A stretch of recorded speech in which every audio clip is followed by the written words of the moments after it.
It's a G-Shock, it's limited edition, so you should go nuts. Let's talk about it. I've always loved G-Shocks. I wore one that looked just like this, except less snazzy and less, you know, Bamford-y, if that's a word, on a trip around the world with my brother. And this one harkens back to some of the feeling I had of that one, but a little more posh, a little more style oriented. Now, I will not say that these days I'm a huge G-Shock person. I definitely used to be.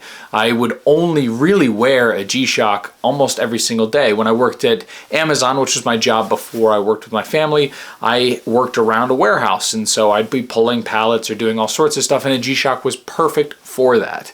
I could knock it around, it wasn't a big deal. When I worked in construction, same thing. I could knock it around, and I never really had to worry about it no matter what I was doing. That being said, these taller ones became a problem for me because they'd end up running into things. I'd try and put my hand in tight places, especially when you're working in construction, you have to reach something, or you drop something, or you're picking something up, or, you know, there are any number of things where this can get caught because it's just so tall.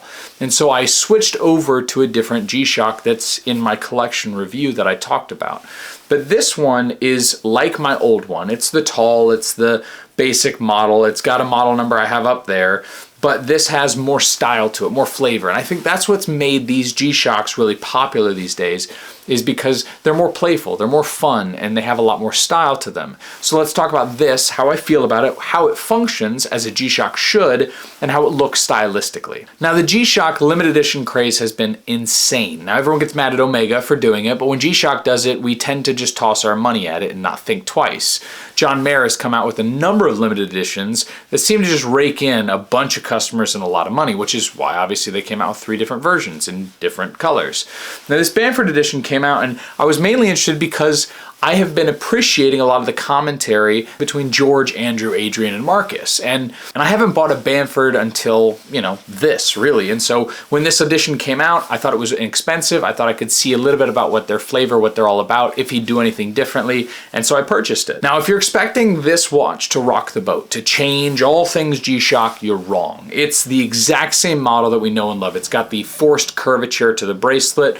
It's got the same overall function, the same general dial layout, the same luminous dial when you actually click the button. It's got basically everything the same. What's different is going to be just the style choices. I'm not entirely sure that my original G-Shock was this color black when I first got it. It's now worn, it's ragged, it's dirty and disgusting, and so I don't know if this is what the color was originally because it's been too long, but the black seems to be pretty matte, pretty clean, pretty nice actually. The way that they changed out these buttons here, I don't know if all of them come with it, but mine has plastic buttons, so the metal ones I thought was nice. The actual metal buckle back here, the keeper with the Bamford note, the Bamford note here, and the Bamford note under the glass, all of which are fine. You know, I don't have a huge love for, you know, over branding, but I thought that it's fine. It's basically in line with wherever it says G-Shock, so I didn't have a problem with it. The blue tone is a nice understated little element. The fact that it's on the inside of the strap rather than the outside of the strap I think is nice, because if it was on the outside of the strap, frankly, I wouldn't buy it. It's too much color. It's not for me. It's not my style.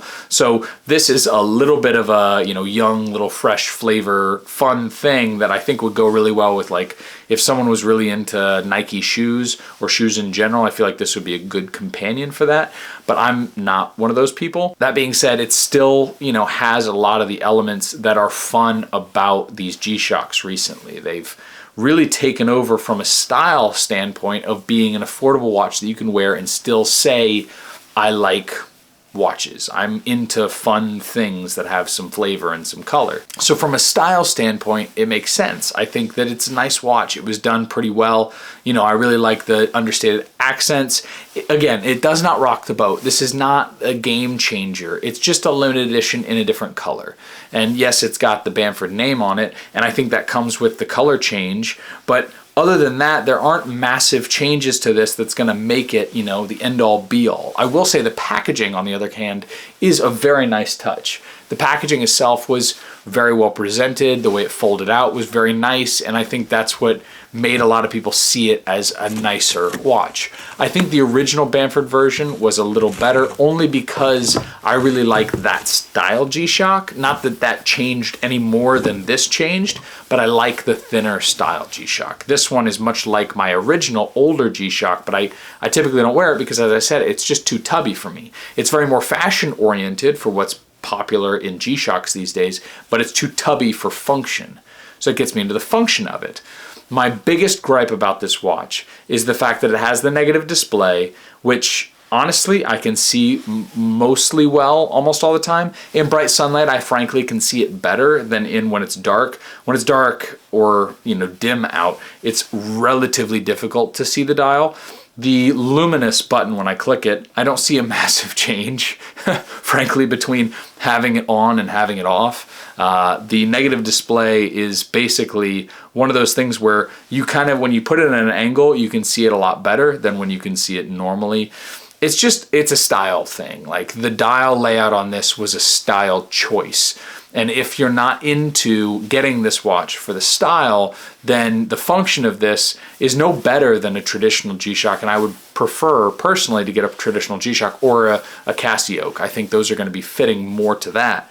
But this watch, I think, is going to be a style choice. If you're into the John Mayer limited editions, if you're into some of the different Bamford limited editions or Bamford watches in general, I think this is going to fit generally well with the same style. It says something, and I think that's what this was always about, was a different color, a fun little take by someone who has a company with a lot of style, a lot of pizzazz. The way they've staked their claim on this particular color blue, I think, has been very popular. And I think will continue to be popular, especially in some of the like Tag Heuer Monaco limited editions. I love that Bamford edition. Some of the Bamford watches in general, I like the color choices. This one I think is just an affordable version of some of that style. So if you're into that, if that's what you're after, this is a good watch. If you're into it for the function or because you think it's going to resell for more or whatever, probably not the best choice for you. What I would do is just pick it if you really like the look, you like the style, and you want a G-Shock in your collection, you don't already have one, then this is a good pickup. So for me, I would say it's a great watch. It's not the right one for me. I would much prefer the original Bamford G-Shock only because it fits me more functionally. I like that it's a thinner profile. So if anyone has one, let me know if you're willing to trade it in. Otherwise, I will probably be letting this go at retail. I'm not going to try and make any more. I don't even think you can make any more on these secondhand, but so that being said, still a great watch. Casio always has good ones. G-Shock has been coming out with great limited editions. From a style standpoint, I love that Casio is making a claim in the ground. And from a Bamford standpoint, they made a nice styled, flavored version of a G-Shock. Please do me a favor and subscribe. This is another example of me buying a watch. That's pretty much it. So let me know what you guys think. Till the next one, take care.